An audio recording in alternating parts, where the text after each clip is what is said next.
ప్రియులారా, ప్రభునామమున మీకు శుభములు వందనములు తెలియజేయుచుంటున్నాను. కార్యక్రమమును మనము ఆరంభించుకునే ముందుగా ప్రార్థన చేసుకుందాం. మహాఘనుడా, మహోన్నతుడా, మా పరలోకపు తండ్రి, నీకే స్తోత్రములు. గడిచిన ఎపిసోడ్స్లో మేము రక్షణను గురించి మేము ధ్యానించి ఉంటున్నాం. దాని కొనసాగింపుగానే ఈ దినమునందు ప్రభు యొక్క బలియాగం గురించి మేము ధ్యానించనే ఉంటుండగా, ఆత్మస్వరూపుడమైన తండ్రి, మీరు నాలో ఉండి నా నోటిని మీరు బోరగా చేసుకుని మీరు నాతోనూ నీ బిడ్డలతోనూ మాట్లాడమని మిమ్మల్ని బతిమాలుకుంటున్నాను తండ్రి. ఇచ్చిన బిడ్డలకందరికీ ప్రభు వినేటువంటి చెవులను గ్రహించేటువంటి హృదయమును దాయిచేయమని నేను బతిమాలుకుంటున్నాను. నా నోటి మాటలు, మా హృదయ ధ్యానములు నీ దృష్టికి అంగీకారములైనట్లు ఆస్వాదించమని మా ప్రభువును ప్రేరక్షకుడైన యేసు క్రీస్తు వారి దివ్యమైన నామమునే బ్రతిమాలి వేడుకొంచున్నాను తండ్రి, ఆమేన్. ప్రియులారా, మన దేవుడు అనాది కాలం నుండి మానవుని యొక్క విమోచన కొరకు, రక్షణ గురించి ఆయన ముందుగానే ప్రణాళిక కలిగి ఉన్నటువంటి వాడై ఉన్నాడు. మనము దాని గురించి చింతపడవలసిన అవసరం లేదని కూడా వాక్యం తెలియజేస్తూ ఉంటున్నది. కాబట్టి అనాది కాలంలో ఆరంభం నుండే దేవుడు ఆదాము హవ్వల కాలం నుండి బలులు అర్పించుట దాని గురించి దేవుడే ఏర్పాటు చేశాడు. ఆ తర్వాత కొంతకాలమునకు 10 ఆజ్ఞలను ఇచ్చాడు. మరి అంతేకాకుండా విధులు, కట్టడలు ఇవన్నీ ఇస్తూ వారిని సన్మార్గంలో నడుచుకునేటువంటి మార్గాన్ని వారికి బోధించాడు. ఆ తదనంతరం ధర్మశాస్త్రాన్ని కూడా వారికి ఇచ్చాడు. ఇంకా ఆయా కాలములలో ప్రవక్తలను పంపించి వారి విమోచన మార్గాన్ని, పాప విముక్తి పొందుకున్నట్టుకు మార్గాన్ని అవన్నీ కూడా బయలుపరిచాడు. ఆ తర్వాత బాప్తిస్మం ద్వారా మనము రక్షణ పొందుకోగలమని, పరలోక రాజ్యము చేరుకోగలమని దేవుడు బాప్తిస్మాన్ని కూడా ఏర్పాటు చేసి మనకు హెచ్చరికలను దయచేసి ఉంటున్నాడు. మరి ఈ దినమునందు ప్రభువైన యేసు క్రీస్తు పస్కా బలి పశువుగా ఈ లోకములోనికి వచ్చి తను తాను శిలువకు సమర్పించుకుని తన ప్రాణమును పెట్టి సర్వలోకానికి పస్కా బలి పశువుగా బలి అర్పించుకున్నట్లుగా వాక్యము తెలియజేస్తుంది, లేఖనాలు తెలియజేస్తుంటున్నాయి. కాబట్టి ఆ విషయమును మనము ఈ దినము ధ్యానించుకుని ఉంటున్నాం. మొదటి పేతురుపత్రిక 1:20 ప్రకారంగా ఆయన జగత్తు పునాది వేయబడక మునిపే నియమింపబడెను అని రాయబడి ఉంది. కాబట్టి ప్రభువైన యేసు క్రీస్తు ఆయన జగత్తు పునాది వేయబడక పూర్వమే నియమించాడు దేవుడు ఆయనను ఈ కార్యక్రమానికి అని లేఖనాలు తెలియజేస్తూ ఉంటున్నాయి. నరులను సృజించక పూర్వమే రక్షణ ప్రణాళికను ఆయన నిర్ణయము చేసినట్లుగా మనం గత ఎపిసోడ్స్లో మనం తెలుసుకున్నాం. రక్తము చిందింపకుండా పాపక్షమాపణ కలగదు అనేటువంటి విషయాన్ని కూడా మనము గమనించాం. హెబ్రీ పత్రిక 9:22 ప్రకారం రక్త ప్రోక్షణ లేకుండా పాప క్షమాపణ కలుగదు. రక్తము సమస్తము వాటిని శుద్ధీకరించునని కూడా దేవుని వాక్యము సెలవిస్తూ ఉంటుంది. కాబట్టి రక్తము అనేది చాలా ప్రాముఖ్యమైనది అని దేవుని వాక్యం ద్వారా మనకు తెలుస్తూ ఉంటున్నది. అయితే దేవుడే సెలవిస్తున్నాడు, ఎడ్ల యొక్కయు మేకల యొక్కయు గొర్రెల యొక్కయు రక్తము పాపములను తీసివేయట అసాధ్యము అని కూడా వేస్తుంటున్నాడు. మరి ఎడ్ల యొక్క మేకల యొక్క రక్తం చేత పాప పరిహారం జరగదని అన్నప్పుడు దేవుడే అనాది కాలములో తన అద్వితీయ కుమారుడైనటువంటి యేసు క్రీస్తును ఈ కార్యమున కొరకై ఆయన నిర్ణయించాడు. ఎందుకంటే ఈ భూమి మీద ఉన్నటువంటి మనిషి ఇంకొక మనిషి యొక్క పాపములను తీసివేయుటకు అర్హుడు కాడు. ఎందుకంటే వారు ప్రతి ఒక్కరు కూడా పాపంలోనే పుడుతున్నారు, పాపంలోనే జీవిస్తున్నారు. కాబట్టి ఏ మానవుడు ఒక మానవుని యొక్క పాప పరిహారమునకు అతడు ఏమీ చేయజాలని కూడా మనం కీర్తనల గ్రంథము 49వ అధ్యాయము 7వ వచనములు మనం అవన్నీ ఇంతకుముందే ధ్యానించి ఉంటున్నాము. కనుకనే దేవుడు తన ప్రియ కుమారుడు అయినటువంటి అద్వితీయ కుమారుడు అయినటువంటి లేక జనితైక కుమారుడు అని ఆయనకు పేరు. ఆ జనితైక కుమారుని ఆదిలోనే ఆయన నిర్ణయించినట్లుగా మనకు తెలుస్తూ ఉంటుంది. కాబట్టి మానవుని యొక్క పాప పరిహారమునకు ఈ మానవుని రక్తమే అవసరమై ఉంటుంది. ఆ మానవుడు పరిశుద్ధుడును నీతిమంతుడనే ఉండాలా. అటువంటి మానవుడు లోకంలో ఎవరు కూడా లేరు. కనుకనే ఆయన తన ప్రియ కుమారుడిని ఆయన నియమించినట్లుగా మనకు తెలుస్తుంది. పాపి అయిన మానవుని రక్షించుటకు పాపములో పుట్టిన ఏ మానవుడైన యోగ్యుడు కాడు అనే సంగతి కూడా మనం గ్రహించి ఉంటున్నాం. మరి అందుకొరకే దేవుడు తన కుమారుని లోకానికి పంపించడానికి ముందుగానే ప్రవక్తల ద్వారా ఆయన ప్రవచింపజేశాడు. అందుకని యెషయా గ్రంథము 7వ అధ్యాయము 14వ వచనమును మనము గమనించినట్లయితే అక్కడ రాయబడి ఉంటున్నది. కాబట్టి ప్రభువు తానే ఒక సూచన మీకు చూపును, ఆలకించుడి. కన్యక గర్భవతి అయి కుమారుని కని అతనికి ఇమ్మానుయేలను పేరు పెట్టును. కీడును విసర్జించుటను మేలును కోరుకున్నటకును అతనికి తెలివి వచ్చినప్పుడు అతడు పెరుగు తేనెను తినును. కీడును విసర్జించుటకును మేలును కోరుకున్నటకు ఆ బాలునికి తెలివి రాక మునుపు నేను భయపెట్టు ఆ ఇద్దరు రాజుల దేశము పాడు చేయబడిన అని ఇక్కడ. అంటే ముఖ్యంగా మనం ఇక్కడ యెషయా ప్రవక్త కన్యక గర్భవతి కుమారుని కంటుంది. ఆయనకి ఇమ్మానుయేలు అనగా దేవుడు మనకు తోడుగా ఉండును అని దాని యొక్క భావమై ఉంటున్నది. కాబట్టి యేసు ప్రభువారు ఈ లోకంలో జన్మించక పూర్వము దాదాపుగా 500 సంవత్సరాలకు ముందుగానే ఈ ప్రవక్త ప్రవచించినట్లుగా మనకు తెలుస్తూ ఉంటున్నది. అంతేకాకుండా ఈ 9వ అధ్యాయంలో 6వ వచనం నుంచి కూడా మనం చూసినట్లయితే అక్కడ కూడా రాయబడి ఉంటుంది. ఏలైనగా మనకు శిశువు పుట్టెను, మనకు కుమారుడు అనుగ్రహింపబడెను, ఆయన భుజం మీద రాజ్యభారం ఉండును. ఆశ్చర్యకరుడు, ఆలోచనకర్త, బలవంతుడైన దేవుడు, నిత్యుడగు తండ్రి, సమాధానకర్తయగు అధిపతి అని అతనికి పేరు పెట్టబడును అని ఆయన యెషయా ప్రవక్త ప్రవచించాడు. కాబట్టి మనకు శిశువు పుట్టెను, మనకు కుమారుడు అనుగ్రహించబడెను. ఆ కుమారుడు ఎవరు అంటే ఆయన తండ్రిలో నుంచి వచ్చినటువంటి ఆ యొక్క ద్వితీయ జనితైక కుమారుడు. అంటే జననము లేకుండా జన్మించినటువంటి కుమారుడు జనితైక కుమారుడు అని అంటే ఆయనకు జననం అంటూ ఏమి లేదు, అట్లా జననం లేకుండా పుట్టినటువంటి వాడు కనుక ఆయన జనితైక కుమారుడు, అద్వితీయ కుమారుడు అని ఆయనకు పేరు. అంటే అందుకరికే ఆయన భుజం మీద రాజ్యభారం ఉండును అని ఇక్కడ రాయబడి ఉంటున్నది.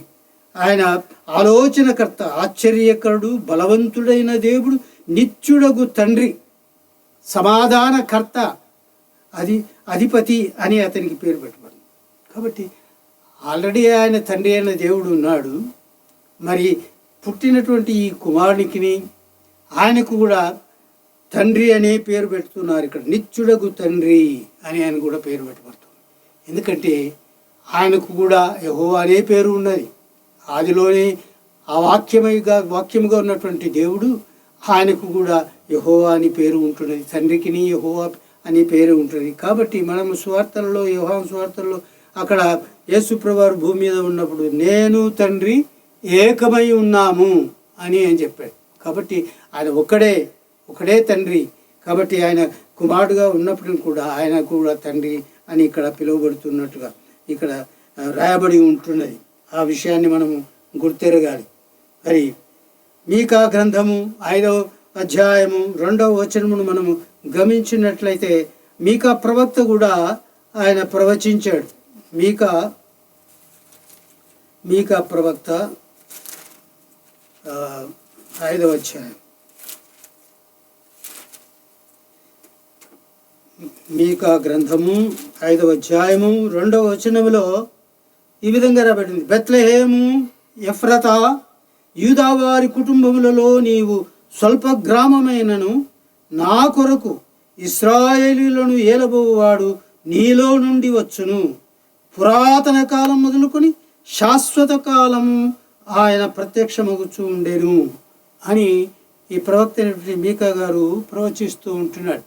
కాబట్టి ప్రభువు ఆయన కన్యకకు జన్మిస్తాడని తెలియబడింది కనుక ఆయన కన్యకకు ఏ విధంగా గలిలయలో ఉన్నటువంటి మరియా అనేటువంటి కన్యక దగ్గరికి దేవదూత వెళ్ళి ఆమెకు శుభవచనాన్ని తెలియజేసి ఆమె కుమారుని కంటుంది. దేవుని కృపచేత ఆమె దేవుని పరిశుద్ధాత్మ శక్తి చేత గర్భం ధరించి కుమారుని కంటుంది. మరి ఆ కుమారుడు దేవుని కుమారుడు అనబడతాడు అని ఆ వాక్యము తెలియజేస్తూ ఉంటారు. ఆ విధంగానే మరి ఈ యెషయా ప్రవక్త ప్రవచించిన ప్రకారంగానే ప్రభువు మరి ఇది ఈ గలిలయ ప్రాంతంలో ఉన్నటువంటి నజరేతు గ్రామంలో ఉన్నటువంటి మరియా అనేటువంటి ఆమెకు ఆయన జన్మించాడు ప్రవచించిన ప్రకారమే. అదేవిధంగా మరి మనం చూసినట్లయితే ఇంకా ఈ జకరియా గ్రంథంలో కూడా ఒక ప్రవచన ఇస్తుంటున్నాడు. జకరియా గ్రంథము 9వ అధ్యాయంలో సియోను నివాసులారా బహుగా సంతోషించుడి, యెరూషలేము నివాసులారా ఉల్లాసముగా ఉండుడి. నీ రాజు నీతిపరుడును రక్షకును గలవాడును ధీరుడునై గాడిద పిల్లను ఎక్కి నీ యొద్దకు వచ్చుచున్నాడు అని ఇక్కడ రాయబడి ఉన్నది. అనగా యేసు ప్రభు వారు గాడిద పిల్ల భారవాహపు గాడిద పిల్లను ఎక్కి ఆయన యెరూషలేము పట్టణంలో మనము ప్రతి ఇది సంవత్సరము మట్టల ఆదివారం అనే పండుగ మనం చేసుకుంటూ ఉంటాం. ఆ సందర్భంలో మరి ప్రభు యెరూషలేము పట్టణంలో ప్రవేశిస్తున్నప్పుడు ఒలివల కొండ మీద దగ్గర బేతనీ దగ్గర నుంచి బేతనీ అనే గ్రామాల నుంచి అక్కడ గాడిదను తీసుకుని మరి ఆ గాడిద పిల్లని ఎక్కి ఒలివల కొండ వైపు నుంచి మరి యెరూషలేము పట్టణంలో ప్రవేశిస్తున్నప్పుడు ప్రభు పేరట వచ్చువాడు స్తుతించబడును హల్లెలూయా స్తోత్రము అని కీర్తిస్తూ ఆయనను యెరూషలేము పట్టణంలోనికి ఆహ్వానించినటువంటి విషయాలన్నీ కూడా మనము నూతన నిబంధనలు మనం చూస్తాం. అదే ఆ యొక్క నెరవేర్పు ముందుగానే ప్రవక్త అయినటువంటి జకరియా ప్రవచించి అవన్నీ కూడా నెరవేర్పు జరిగినట్లుగా మనం చూస్తూ ఉంటున్నాం.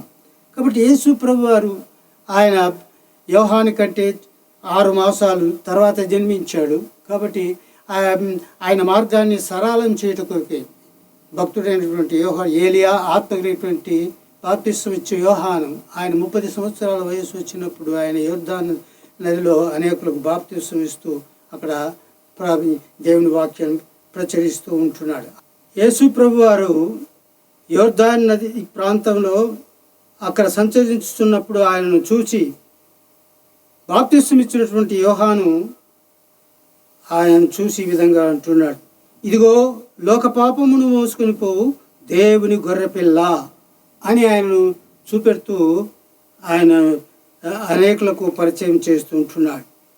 కాబట్టి ఆయన దేవుని గొర్రెపిల్లగా ఆయన ఈ లోకానికి వచ్చాడు. కాబట్టి ఆయన లోకమునకు వెలుగుగా ఉంటున్నాడు. ఆ వెలుగును గూర్చి సాక్ష్యం ఇచ్చుటకై నేను వచ్చి తిని అని యోహాను భక్తుడు అక్కడ సాక్ష్యం ఇస్తూ ఉంటున్నాడు. నేను ఆయన చెప్పుల వారునైనా ఇప్పటికు యోగ్యుడను కాను, ఆయన హెచ్చించబడవలసి ఉన్నది, నేను తగ్గించబడవలసి ఉన్నటువంటి వాడినై ఉంటున్నానని ఆయన గూర్చి సాక్ష్యం ఇచ్చినట్లు మనకు తెలుస్తూ ఉంటుంది. కాబట్టి దేవుని గొర్రెపిల్లగా ఆయనను లోకంలోకి ఆయన పరిచయం చేసినట్లుగా మనకు తెలుస్తూ ఉంటుంది. కాబట్టి ఆయనను చూసి మరి ఆంద్రేయ యోహాను ఆయనను వెంబడించినారు. ఆ తర్వాత వారు మేము మెస్సియాను కనుగొన్నామని మరి పేతురు దగ్గరికి వచ్చి పేతురు కూడా పరిచయం చేసి ఆ విధంగా ప్రభు తోటి వాళ్ళు ఒక దినమంతా ఉండి అక్కడ సహవాసం చేసినట్లు మనకు తెలుస్తుంది. ఆ విధంగా ఈ ప్రభువారు అనేకులకు మరి శిష్యులను ఏర్పాటు చేసుకునే దానికి అవకాశము ఏర్పడినట్లుగా ఉంది. కాబట్టి ప్రియులారా, ఇప్పుడు యేసు ప్రభువారు పెరిగి పెద్దవాడు అయిన తర్వాత మరి ఆయన ఎందు నిమిత్తమైతే ఆయన ఈ లోకంలోకి వచ్చాడో, ఎందుకొరకైతే ఆయన బలియాగముగా పస్కా పశువుగా ఆయన ఈ లోకానికి పంపబడ్డాడు ఆయన విషయమై ప్రవక్త అయినటువంటి యెషయా ప్రవచించినటువంటి విషయాల్లో ఎన్నో ఉన్నాయి. అవన్నీ కూడా నెరవేర్పు ఆయన జీవితంలో జరిగినట్లుగా మనకు తెలుస్తుంది. యెషయా గ్రంథము 53వ అధ్యాయంలో మనం చూస్తే ఆయన పడినటువంటి శ్రమలు అవన్నీ కూడా ఆయన యొక్క ఎందుకు శ్రమ పడవలసి వచ్చింది, ఎందుకు అవమానం పడవలసి వచ్చింది, ఎందుకు వేయవలసి వచ్చింది, వేయించుకోవాల్సి వచ్చింది, ఇవన్నీ ఆయన ముందుగానే ప్రవచించాడు. కాబట్టి ఇక్కడ మనం ఈ యెషయా గ్రంథము 53వ అధ్యాయములో ఇక్కడ 2వ వచనం నుంచి ఇక్కడ మనం చూసినట్లయితే, లేత మొక్క వలె ఎండిన భూమిలో మొలిచిన మొక్క వలెను అతడు ఆయన ఎదుట పెరిగెను, అతనికి స్వరూపమైనను సొగసైనను లేదు, మనము అతన్ని చూచి అపేక్షించున్నట్లుగా అతని యందు స్వరూపము లేదు, అతడు తృణీకరింపబడిన వాడును ఆయను అని ఇక్కడ రాయబడి ఉంటుంది. కాబట్టి ఆయనను అనేక విధములుగా హింసిస్తూ కొడుతూ ఆయన రూపమే మారిపోయేటట్టుగా చేసినట్లుగా సైనికులు, అక్కడ ఉన్నటువంటి శాస్త్రులు వాళ్ళందరూ కూడా ఆయనను ఎంతో హింసించినట్లుగా, అందుకొరకే ఆయన అతన్ని చూసి అపేక్షించినట్లు అతని స్వరూపం లేకుండా ఆ విధంగా మారిపోయింది అని ఆయన ప్రవచిస్తూ ఉంటాడు. అతడు తృణీకరింపబడిన వాడు, ఆయను మనుష్యుల వలన విసర్జించబడిన వాడును, వ్యసనాక్రాంతుడుగాను, వ్యాధి అనుభవించిన వాడుగాను, మనుష్యులు చూడనొల్లని వాడుగాను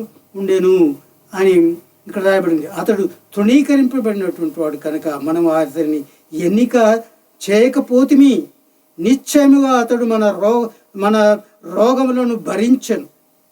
ఆయన ఎందుకొరకు ఇన్ని హింసలు ఇవన్నీ పడుతున్నాడు అంటే, మనము మన యొక్క రోగములను మనము స్వస్థపడాలని, మన ఆరోగ్యంగా ఉండాలని, మన నిమిత్తము ఆయన రోగములను భరించాడని ఇక్కడ రాయబడింది. మన వ్యసములను వహించడు. ఆయనను మొత్తబడిన వానిగాను, దేవుని వలన బాధింపబడిన గాను, శ్రమనందిన వానిగాను మనం అతన్ని ఎంచితిమి. మన అతిక్రమ క్రియలను బట్టి అతడు గాయపరచబడెను, మన దోషమును బట్టి నలగొట్టబడెను, మన సమాధానార్థమైన శిక్ష అతని మీద పడెను, అతడు పొందిన దెబ్బల చేత మనకు స్వస్థత కలుగుచూ ఉన్నది అని ఆయన ఎప్పుడో ప్రవచించాడు. అవన్నీ కూడా ఆయన పొందినటువంటి గాయముల ద్వారా ఇప్పుడు కూడా మనము ఆయన పొందిన దెబ్బల చేత మనకు స్వస్థత కలుగుతుంది. ఆయన ఎప్పుడైతే మనం ప్రార్థిస్తామో ఆయన పొందినటువంటి గాయముల చేత, ఆయన పొందిన దెబ్బల చేత మనకు స్వస్థత ఇప్పుడు కూడా కలుగుతూ ఉన్నదని అనేకులు సాక్ష్యము ఇస్తూనే ఉంటున్నారు. మన దోషమును బట్టి నలుగొట్టబడెను, మన సమాధానార్థమైన శిక్ష అతని మీద పడెను, అతడు పొందిన దెబ్బల చేత మనకు స్వస్థత కలుగుతుంది. మనమందరము గొర్రెల వలె త్రోవ తప్పితిమి, మనలో ప్రతివాడును తనకిష్టమైన త్రోవకు తొలగెను, యెహోవా మన అందరి దోషమును అతని మీద మోపెను, అతడు దౌర్జన్యము పొందెను, బాధింపబడినను అతడు నోరు తెరలేదు, వదకు తేబడు గొర్రె పిల్లయు బొచ్చు కత్తిరించు వాని ఎదుట గొర్రెయు మౌనముగా ఉండినట్లు అతడు నోరు తెరవలేదు, అన్యాయపు తీర్పు తినివాడై అతడు కొనిపోబడెను, అతడు నా జనుల అతిక్రమను బట్టి మొత్తబడెను గదా, సజీవుల భూమిలో నుండి అతడు కొట్టివేయబడెను, అయినను అతని తరం వారిలో ఈ సంగతి ఆలోచించిన వారెవరు? అతడు మరణమైనప్పుడు భక్తిహీనతతో అతనికి సమాధి నియమింపబడెను, ధనవంతుని యొద్ద అతడు ఉంచబడెను, నిశ్చయముగా అతడు అన్యాయం ఏమీ చేయలేదు, అతని నోట ఏ కపటములు లేవు, అతని నలగొట్టుటకు యెహోవాకు ఇష్టమాయెను, ఆయన అతనికి వ్యాధి కలగజేసెను, అతడు తన్ను తానే అపరాధ పరిహారార్థ బలిగా అతని సంతానము చూచును, అతడు దీర్ఘాయువస్తును, యెహోవా ఉద్దేశము అతని వలన సఫలమగును, అతడు తనకు కలిగిన వేదనను చూచి తృప్తి పొందును, నీతిమంతుడైన నా సేవకుడు జనుల దోషములను భరించి తనకున్న అనుభవ జ్ఞానం చేత అనేకులను నిర్దోషులుగా చేయను, కావున గొప్పవారితోనే నేను అతనికి పాలు పంచిపెట్టేదను, గనులతో కలిసి అతడు కొల్ల సొమ్ము విభాగించుకున్నాను, ఎలైనగా మరణము నొందినట్లు అతడు తన ప్రాణమును ధారపోషను, అతిక్రమము చేయవారిలో ఎంచబడిన వాడాయను, అనేకుల పాపమును భరించుచు తిరుగుబాటు చేసిన వారిని గూర్చి విజ్ఞాపన చేసెను అని ఇదంతా రాబడి ఉంటున్నది. కాబట్టి ఇవన్నీ కూడా ఆయన యొక్క మీద ఇవన్నీ జరిగినట్లుగా మనం చూస్తుంటున్నాం. 50వ కీర్తన ఇది 50వ అధ్యాయంలో కూడా 6-7 వచనాల్లో మనం చూస్తే అక్కడ కూడా రాయబడి ఉంటున్నది. 50వ అధ్యాయంలో 6-7 వచనాల్లో, కొట్టువారికి నా వీపును అప్పగించి తిని, వెంట్రుకలు పెరికివేయి వారికి నా చెంపను అప్పగించి తిని, ఉమ్మివేయి వారికి అవమానపరచు వారికి నా ముఖము దాచుకొనలేదు. ప్రభువగు యెహోవా నాకు సహాయం చేయవాడు కనుక నేను సిగ్గుపడలేదు. నేను సిగ్గుపడనని ఎరిగి నా ముఖమును చెకుముకి రాతి వలె చేసుకుంటుని అని ఇక్కడ ప్రవచించాడు. ఇవన్నీ కూడా ఆయన పట్ల నెరవేర్పు జరిగింది. ఆయన మీద ఆయన వెంట్రుకలు పీకారు, కొట్టారు, చెంపలు పీకారు, మరి ఉమ్మి వేశారు. అవన్నీ కూడా ఆయన పట్ల నెరవేర్పు జరిగినట్లుగా మనకు తెలుస్తుంది. కీర్తనల గ్రంథము 129వ కీర్తన మనం చూసినట్లయితే అక్కడ కూడా ఒక మాట ఆయన ప్రవచించాడు. 129వ కీర్తన ఈ 3వ వచనము మనం చూసినట్లయితే అక్కడ రాయబడి ఉంటుంది, దున్నువారు నా వీపు మీద వారు చాళ్లను పొడవుగా చేసిరి అని. ఆయన వీపును పొలము దున్నినట్లుగా మనము ఇది ప్యాషన్ ఆఫ్ క్రైస్ట్ దాంట్లో ఇవన్నీ చూస్తాం. చాలా భయంకరంగా ఆయనని ఏ విధంగా హింసించి అవన్నీ మనకు కళ్ళకు కట్టినట్లుగా ఆ యొక్క ఫిలింలో చూపెట్టారు. కాబట్టి ఈ ప్రవచనాలన్నీ కూడా నెరవేర్పు ఆయన పట్ల జరిగినవి, అవన్నీ కూడా నెరవేర్పు జరిగినట్లుగా మనము చూస్తూ ఉంటున్నాం. కాబట్టి ప్రియులారా, ఆయన ఎందుకుగాను సిలువకు అప్పగించబడవలసి వచ్చింది అంటే ఆయన పరిశుద్ధుడు, నీతిమంతుడు అయినప్పటికీ అటువంటి వ్యక్తే కావాలి. కాబట్టి యోహాను సువార్త 8:46 నా యందు పాపమున్నదని ఎవడు స్థాపించును, మీలో ఎవడు స్థాపించును అంటున్నాడు. అంటే కాబట్టి ఆయన పరిశుద్ధుడు ఉన్నాడు. కాబట్టి ఆయన ఎవరు కూడా నీవు పాపివని ఎవరు కూడా రుజువు చేయలేకపోయారు. ఆయన సవాల్ చేశాడు అప్పుడు ఆ సమయంలో. 1 పేతురు పత్రిక 1వ అధ్యాయం 19వ వచనంలో, అమూల్యమైన రక్తము చేత ఆయన రక్తం ఎటువంటిది అని అంటే అమూల్యమైన రక్తము అనగా అది ఆయన నిర్దోషమును అయినటువంటి రక్తం. ఆయన యొక్క రక్తము నిర్దోషమైనది, అమూల్యమైనది, నిష్కళంకమైనటువంటి ఆ గొర్రెపిల్ల వంటి క్రీస్తు రక్తము చేత మనము విమోచించబడి ఉన్నాము అని ఇక్కడ రాయబడి ఉంటుంది. కాబట్టి అటువంటి ఈ గుణలక్షణాలు కలిగినటువంటి ఆయన యొక్క విలువగలిగినటువంటి ఆయన రక్తము కనుకనే మన సమస్త మానవాళి యొక్క పాపములను పరిహరింప కలిగి ఉంటున్నది అని మనం తెలుసుకుంటూ ఉన్నాం.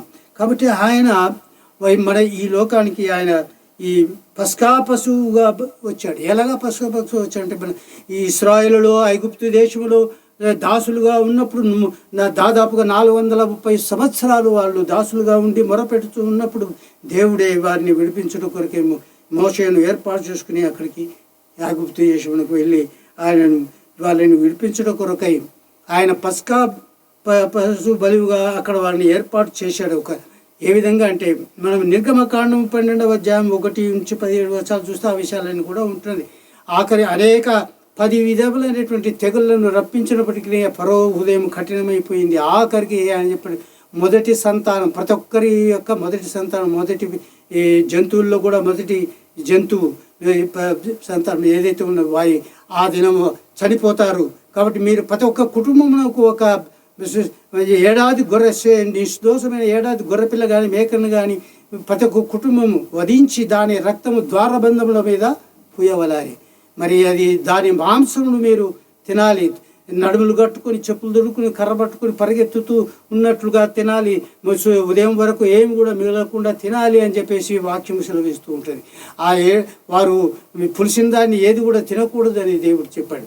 కాబట్టి ఆ విధంగా వాళ్ళు ప్రతి ఒక్క కుటుంబంలో ఆ విధంగా ఈ బలి పశువును ఏడాది గొర్రెపిల్లను వధించారు.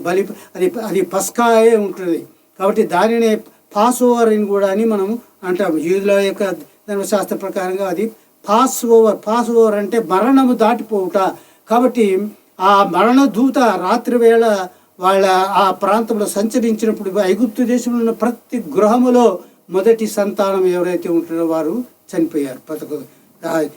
దాసి మొదలుకొని రాజు వరకు ఉన్నటువంటి ప్రతి కుటుంబంలోనూ మొదటి సంతానం, అదేవిధంగా జంతువుల్లో కూడా మొదటి జంతువు ఏదైతే ఉన్నదో అది చనిపోయినట్టుగా ఆ విధంగా ఐగుప్తు దేశంలో ప్రతి ఇంటిలో మరణం వెళ్ళినట్టుగా మనకు తెలుస్తుంది. అయితే ఈ ఇశ్రాయేలులో ఈ యొక్క పస్కాను బలిని అర్పించడం వల్ల వాళ్ళు ఎవరు కూడా వారికి మరణం వారికి దాటిపోయింది, వారు సురక్షితంగా ఉండినారు. ఆ విధంగా వాళ్ళందరూ కూడా ఆ దాసత్వం నుండి బయటికి వెడలి వచ్చి వారు ఏటేటా ఈ పస్కా పండుగను ఆచరించాలని కూడా దేవుడు వారికి ఆజ్ఞాపించాడు. కనుకనే వారు ప్రతి సంవత్సరం ఆ యొక్క మొదటి నెలలో దశమి పండుగ దశమి రోజున వాళ్ళు ఇది చేయాలి అని దేవుడు ఆజ్ఞాపించాడు. కాబట్టి వాళ్ళు ఈ ఇశ్రాయేలు ఆ విధంగా ఇప్పటికీ అలాగ చేస్తూ ఉంటున్నారు. కనుక ఆ విధంగా ఈ పస్కా బలి చేత వాళ్ళందరినీ విమోచించి దాసత్వం నుండి విడుదల చేసి వారిని విడిపించి బయటికి తీసుకొచ్చిన విధంగానే సర్వలోకము కూడా విమోచింపబడాలని దేవుని యొక్క ఉద్దేశం. కనుక సర్వలోకము యొక్క వారికి అందరి తరపున ఆయనను పస్కా బలి పశువుగా నిర్ణయం చేసి మరి ఆయన ఈ లోకానికి పంపించి శిలువలో ఆయన యొక్క తన ప్రాణమును పెట్టినట్లుగా మనకు తెలుస్తూ ఉంటుంది. ఆయన ఆయన ప్రాణము పెట్టినప్పుడు, శిలువలో ప్రాణము పెట్టినప్పుడు జరిగేటువంటి సంఘటనలు కూడా మనం చూస్తున్నాం. మత్తయి సువార్త 27వ అధ్యాయంలో మనం చూస్తే అక్కడ రాయబడి ఉంటుంది. మత్తయి సువార్త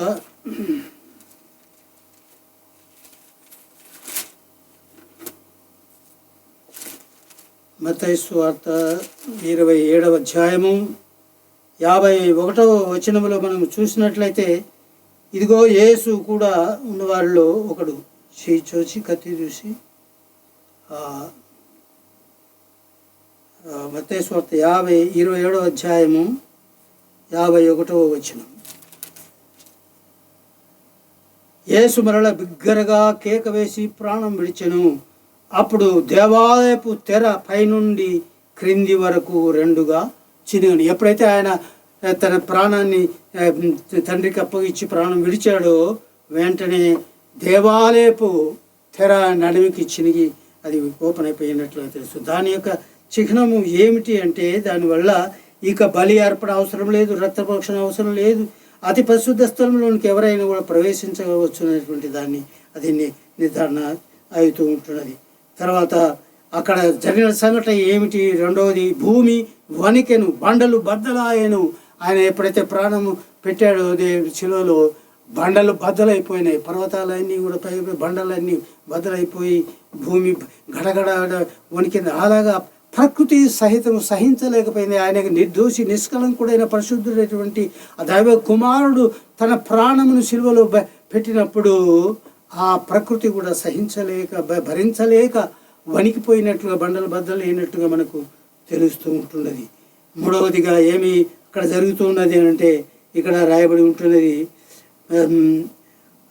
సమాధులు తెరవబడెను అని రాయబడి ఉంటుంది. నిద్రించిన అనేక మంది పరిశుద్ధులు శరీరములు లేచెను అని ఇక్కడ రాయబడి. కాబట్టి అనేక మంది పరిశుద్ధులు అక్కడ యెరూషలేము యొక్క ప్రహారీ గోడకు యువతల ఉన్నటువంటి సమాధుల్లో నుంచి సమాధులు తెరవబడి లేచి మరి పరిశుద్ధ పట్టణంలోనికి ప్రవేశించి వారందరూ మహిమ శరీరంతో వెళ్ళినట్టుగా. అంటే దీనివల్ల మనకు ఏమి తెలుస్తుందంటే, మనము మరణమును జయించి తిరిగి మనం పునరుత్థానమవుతాము అనే విషయాన్ని ఇక్కడ ఆయన యొక్క మరణం ద్వారా మనకు తెలుస్తూ ఉంటుంది. కాబట్టి దేవుడు ఆయన చేసినటువంటి ఆ యొక్క బలియాగము ద్వారా మనకు ఇవన్నీ కూడా సంక్రమిస్తాయి. మనం సరాసరిగా మన యొక్క ఆయనే మెల్కిసెదెకు యొక్క క్రమం చొప్పున ప్రధాన యాజకుడై ఆయన ఉంటున్నాడని, ఇక వేరే యాజకత్వం అవసరం లేదని, మరి మనము సరాసరిగా పరిశుద్ధ స్థలంలోనికి వెళ్ళి దేవుని ఆరాధించవచ్చునని, మరి మరణం అనేది మన పైన అధికారం లేదని, ఓ మరణమా నీ యొక్క ముళ్ళు ఎక్కడ, ఓ మరణమా అని అక్కడ రాయబడినట్లుగానే అది అన్ని కూడా దేవుడు తొలగించి వేసినట్లుగా మనకు తెలుస్తూ ఉంటుంది. కాబట్టి ప్రియులారా, దేవుడు చేసినట్టు బలియాగం ద్వారా మానవునికి ఇవన్నీ సంక్రమించి ఏందో జరుగుతూ ఉంటుంది. కాబట్టి ప్రియులారా, ఇప్పుడు ఆయన జగత్తు పునాది వేయబడ పూర్వమే ఇవన్నీ కూడా ఆయన సంకల్పంలో నెరవేర్పు జరిగినట్లుగా అది వ్రాయబడి ఉంటాయి. హెబ్రీ పత్రిక 4:3 జగత్తు పునాది వేయబడినప్పుడే ఆయన కార్యములన్నీ సంపూర్తి అయి ఉన్నవి అని రాయబడింది ఇక్కడ. అది ముందుగానే ఆయన సంకల్పంలో నెరవేర్చి ఉంటున్నాడు. కాబట్టి అనాది కాలంలో నుండి ఎవరెవరైతే మరణమును పొంది ఉంటున్నారో వారందరికీ కూడా ఇది వర్తిస్తుంది అనేటువంటి విషయాన్ని మనకు తెలుస్తూ ఉంటుంది. కాబట్టి ఆయన ఈ మరణంతో కూడా ఆయన ఏం చెప్తుంటే మనలను ఆయనతో కూడా లేపి పరలోకమందు ఆయనతో కూడా కూర్చుండబెట్టెను అని కూడా ఎఫెసీ పత్రికలో మనం 2వ అధ్యాయం 2-5-7 వచనాలు చూస్తే మనం ఆయనతో కూడా మనల్ని లేపి, మనం చనిపోయినా కూడా మనం సమాధుల నుంచి మనం లేచి మరి పరలోక రాజ్యంలో దేవుని కుమారుడైనటువంటి యేసుప్రభు యొక్క కుడిపార్శ్వములో మనం కూడా ఆయన కూర్చుండబెట్టాను అని రాయబడింది ఇక్కడ. అంటే ఆల్రెడీ మనల్ని ముందుగానే ఆయన ఎరిగినటువంటి వాడే మనకు అటువంటి ఆధిక్యత. ఎందుకంటే ఆ కార్యాలన్నీ కూడా ముందుగానే ఆయన చేసి ఉన్నాడు. జగత్తు పునాది వేయబడక పూర్వమే ఆయన కార్యములన్నీ కూడా నెరవేర్చబడి, జగత్తు పునాది వేయబడక మునిపే క్రీస్తుతో మనలను ఏర్పరచుకొనెను అని ఇక్కడ క్రీస్తులో మనల్ని ఏర్పరచుకున్నాడు ఆయన. కాబట్టి మనకు నిత్యము మనకు పరలోక రాజ్యము ఎల్లప్పుడూ మనకు ఉండేలాగున ఆయన ముందుగానే నిర్ణయించాడు. కాబట్టి మనము ఆయన యందు విశ్వాసం ఉంచడము, ఆయన యందు భయభక్తులు కలిగి జీవించడం ద్వారా తప్పనిసరిగా మనకు పరలోక రాజ్యాన్ని అనుగ్రహించనే ఉన్నది. అది ఆయన సంకల్పమే ఉంటున్నది. కాబట్టి అందుకొరకే ఆయన బలియాగముగా చేసి మన దోషములన్నింటినీ మన పాపములన్నింటినీ పరిహరింప చేసి మనల్ని పరిశుద్ధులుగా నీతివంతులుగా చేసి ఉంటున్నాడు ఆయన. కాబట్టి అటువంటి భాగ్యము మనకి ఇచ్చి ఉంటున్నాడు. కాబట్టి పిల్లలారా, దేవునికి స్తోత్రము. ఆయన చేసిన బలియాగం ద్వారా మనకి ఎన్నో వరములను అనుగ్రహిస్తూ పరలోక రాజ్యానికి వారసులైన భాగ్యాన్ని అనుగ్రహించి ఉంటున్నాడు. కనుక ఇక ముందు ఆయన చేసినటువంటి ఈ యొక్క బలియాగము ద్వారా మనం ఏ విధంగా మనం రక్షణ పొందుతాము అనేటువంటి విషయాన్ని మనం వచ్చేటువంటి ఎపిసోడ్లో మనము ధ్యానించుకుందాం. దేవుడు ఈ మాటలు ఆస్వాదించును గాక. ప్రార్థన చేసుకుందాం. ప్రియులారా, ఇంతవరకు విన్నటువంటి మాటలు ప్రభా వీరి హృదయమును తెరువు, వారి యొక్క విన్నట్టు వాక్కులు వారి హృదయంలో ఫలింప చేయమని వేడుకుంటున్నాం తండ్రి. ప్రభా ప్రతి ఒక్కరూ కూడా విశ్వసించి నీ యొక్క నిత్యరాజ్యములకు వారసులైనటువంటి భాగ్యాన్ని అనుగ్రహించి మీరు మహిమ పొందమని యేసుక్రీస్తు వారి దివ్యమైన నామమును బ్రతిమాలి వేడుకొంచున్నాను తండ్రి. Amen. Amen. God bless you.